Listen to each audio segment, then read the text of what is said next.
7 अक्टूबर 2023 के हमले के बाद से इजराइल और हमास के बीच जारी युद्ध अब सिर्फ रॉकेट और एयर स्ट्राइक तक सीमित नहीं रह गया है, बल्कि ये एक शैडो वॉर बन चुका है जिसमें टारगेट सिर्फ लड़ाके नहीं बल्कि पूरे संगठन की लीडरशिप है। अब इजराइल दावा कर रहा है कि उसने हमास के उन बड़े चेहरों को खत्म कर दिया है जिसे 7 अक्टूबर हमले का आर्किटेक्ट कहा जा रहा था, जिसका नाम था मोहम्मद ओदे। इजरायली डिफेंस फोर्स के मुताबिक गजा में चलाए गए ऑपरेशन के दौरान ओदे मारा गया और इस बात को खुद प्रधानमंत्री बेंजामिन नेतन्याहू ने भी इस कार्रवाई की पुष्टि करते हुए साफ कहा कि 7 अक्टूबर के हमले में शामिल किसी भी व्यक्ति को छोड़ा नहीं जाएगा। और यही वजह है कि अब इजराइल लगातार हमास के टॉप कमांडरों और रणनीतिक चेहरों को निशाना बना रहा है और अब ताजा नाम है मोहम्मद ओदे का। इजराइल का दावा है कि वो 7 अक्टूबर हमले के प्रमुख योजनाकारों में शामिल था और हमास की सैन्य रणनीति में उसकी बड़ी भूमिका थी। नेतन्याहू ने साफ कर दिया है कि 7 अक्टूबर में शामिल हर व्यक्ति को खोजकर खत्म किया जाएगा। यही वजह है कि अब ये जंग सिर्फ गजा की सड़कों पर नहीं बल्कि खुफिया एजेंसियों, ड्रोन, सैटेलाइट और अंडरग्राउंड नेटवर्क के बीच लड़ी जा रही है। कहानी को समझने के लिए सबसे पहले आपको थोड़ा हमास के बारे में जानना चाहिए। हमास यानी हरकत अल मुकावमा अल इस्लामिया, जिसकी शुरुआत 1987 में पहले फिलिस्तीनी इंतफादा के दौरान हुई थी। इसे मुस्लिम ब्रदरहुड की फिलिस्तीनी शाखा माना जाता है। शुरुआत में यह खुद को प्रतिरोध आंदोलन बताता था, एक रेजिस्टेंस मूवमेंट, लेकिन धीरे धीरे ये एक सशस्त्र संगठन बना, यानी आर्म्ड ऑर्गेनाइजेशन इसमें बदल गया। हमास के दो बड़े हिस्से माने जाते हैं, जिसमें पहला है इसका राजनीतिक विंग जो गजा में प्रशासन और राजनीति संभालता है, और दूसरा इसका सैन्य विंग यानी जिसे हम अल कस्साम ब्रिगेड्स कहते हैं, जो रॉकेट हमले, सुरंग, नेटवर्क और ऑपरेशन को नियंत्रित करता है। अमेरिका, इजराइल और यूरोपीय यूनियन जैसे कई देश हमास को आतंकी संगठन मानते हैं। हमास की सबसे बड़ी ताकत उसका अंडरग्राउंड नेटवर्क माना जाता है, जो गजा के नीचे बनी सुरंगों का जाल है, जिसे कई बार गजा मेट्रो भी कहा गया है।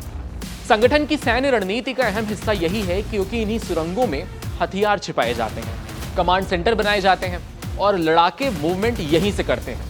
यही वजह है कि इजराइल की मौजूदा रणनीति सिर्फ एयर स्ट्राइक तक सीमित नहीं है, बल्कि सुरंग नेटवर्क को खत्म करना और लीडरशिप को टारगेट करना उसका सबसे बड़ा मिशन बन चुका है। 7 अक्टूबर 2023 को जब हमास ने इजराइल पर बड़ा हमला किया था, तब पूरी दुनिया चौंक गई थी। हजारों रॉकेट दागे गए, बॉर्डर तोड़ा गया और कई इजरायली नागरिकों को बंधक बना लिया गया। 7 अक्टूबर 2023 ये सिर्फ एक तारीख नहीं है, बल्कि ये वो दिन था जिसने इजराइल और गजा के संघर्ष को पूरी दुनिया के सामने एक नए और बेहद भयावह रूप में ला खड़ा किया था। सुबह जब इजराइल के कई शहर छुट्टी के चलते एकदम शांत और आराम में डूबे थे, तभी अचानक सायरन बजने लगे। कुछ ही मिनटों में हजारों रॉकेट गजा से इजराइल की ओर दागे गए। लेकिन यह हमला सिर्फ रॉकेट तक सीमित नहीं था। हथियारबंद हमलावर बॉर्डर तोड़कर इजराइल के कई इलाकों में घुस गए और उस दिन जो हुआ उसे इजराइल ने 7 अक्टूबर का नरसंहार यानी मैसेकेयर कहा।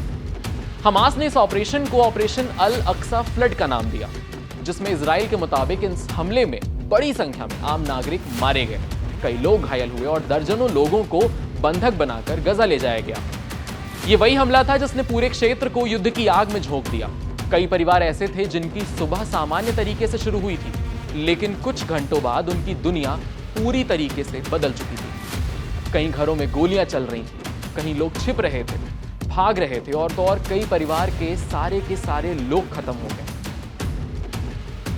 इजराइल ने इसे अपने इतिहास का सबसे बड़ा आतंकी हमला बताया है और उसी दिन प्रधानमंत्री बेंजामिन नेतन्याहू ने यह ऐलान करके कहा था कि अब हमास को खत्म किया जाएगा। इसके बाद शुरू हुई वो कार्रवाई जिसमें एक एक करके हमास के कई बड़े चेहरों को मार दिया गया। हमास का सबसे बड़ा नाम था याहिया सिनवार। उसे गजा में हमास का सबसे ताकतवर नेता माना जाता था। इजराइल इसे 7 अक्टूबर हमले का मास्टरमाइंड कहता है। सिनवार ने सालों तक इजरायली जेल में समय बिताया था और बाद में कैदी अदला बदली में रिहा हुआ। धीरे धीरे वो हमास की सत्ता के केंद्र तक पहुंचा और फिर गजा का सबसे प्रभावशाली चेहरा बन गया। उस पर आरोप था कि उसने सुरंग नेटवर्क और हॉस्टेज स्ट्रैटेजी को बेहद मजबूत बनाया है। 7 अक्टूबर के बाद वो इजराइल का सबसे बड़ा टारगेट बन गया और लंबे ऑपरेशन के बाद इजराइल ने दावा किया कि उसे मार गिराया गया है। इसके बाद आता है दूसरा नाम, मोहम्मद दीफ का। हमास के सैन्य विंग अल कस्साम ब्रिगेड्स का कमांडर, इसे शैडो कमांडर कहा जाता है। ये सालों तक इजराइल की नजरों से बचता रहा, उसकी बहुत कम तस्वीरें सार्वजनिक हैं और वो लगातार ठिकाने बदलता रहता था। इजराइल का आरोप था कि 7 अक्टूबर हमले की सैन्य रणनीति तैयार करने में दीफ की सबसे बड़ी भूमिका थी। कई बार उस पर हमले हुए, लेकिन वो बच निकला।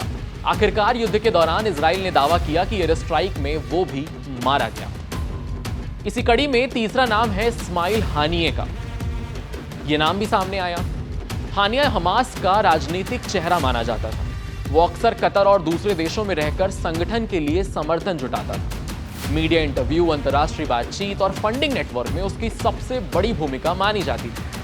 उसकी मौत ने यह संदेश दिया कि इजराइल अब सिर्फ गजा तक सीमित नहीं रहेगा, बल्कि संगठन के हर बड़े चेहरे को निशाना बनाया जाएगा। फिर सामने आया मारवान ईसा का नाम, जिसे हमास का साइलेंट स्ट्रैटेजिस्ट कहा जाता था। वो सैन्य और राजनीतिक विंग के बीच पुल माना जाता था, एक अहम कड़ी था।